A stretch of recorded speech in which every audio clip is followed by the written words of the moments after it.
Hello, today we're taking a look together at Bach Cantata number 1.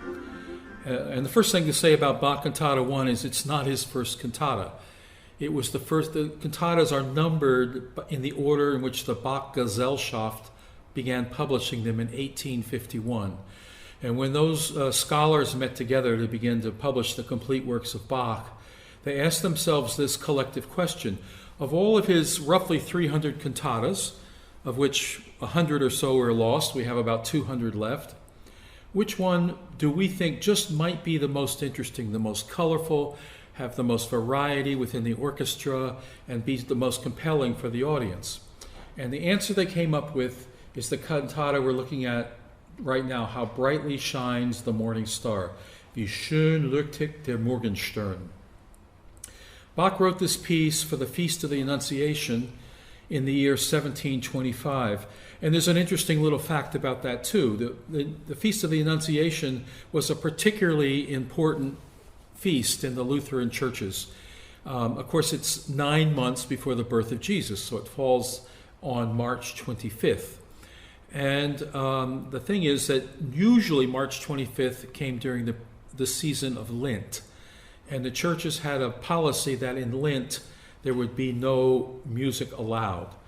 So though it was an important feast that one would have presumed Bach would have written a lot of music for, he actually only wrote 2 cantatas for the Feast of the Annunciation, this one and another one in 1736.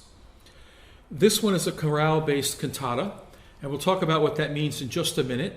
But first let's just look at how the piece begins. I think it's really interesting. If you think of the Annunciation, you think of the angel visiting Mary and announcing that Jesus was going to be born. But this piece starts off actually with the worship of the new baby.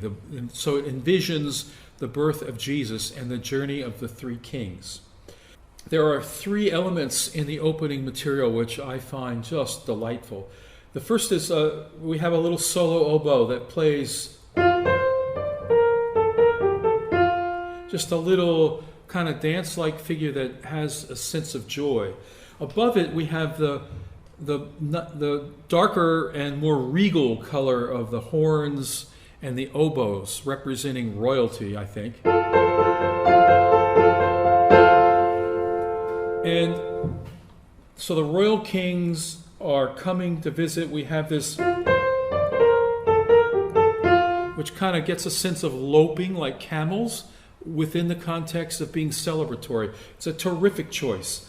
And then who are they coming to worship? They're coming to worship the baby Jesus, who's the Lord. So below it all, the foundation of it, Bach writes this.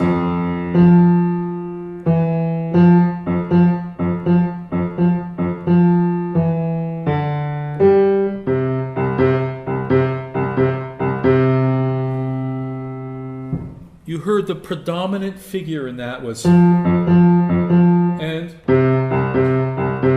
those are octaves. And in Bach's highly developed world of musical language, the octave is of course, it's the first overtone in the overtone series. In Bach's mind, it's the most perfect interval. Therefore, it represents the most perfect thing in all of the universe, which is God.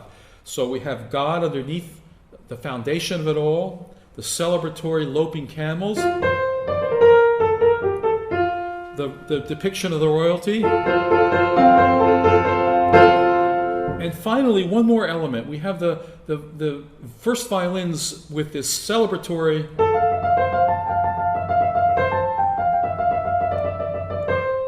this exuberant kind of sparkling sound, perhaps representing the morning star sparkling up above. So the highest instrument in the orchestra sparkles over top of God, the camels, and the kings. What a remarkable achievement. That all took place in 2 measures.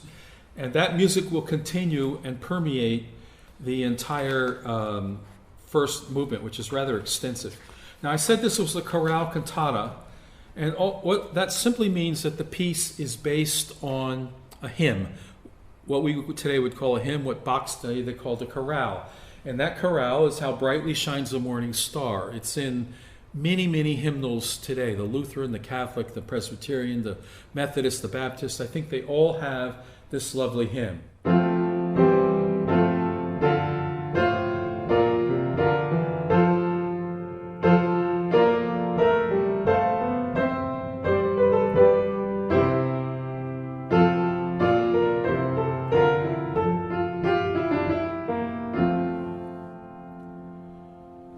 So on those materials, Bach builds this entire piece. Now, the other thing that I find interesting, I'd like to show you, is the text is for the day in Bach's church was Isaiah chapter 7, beginning with verse 10, and which reads like this: "Therefore the Lord himself will give you a sign."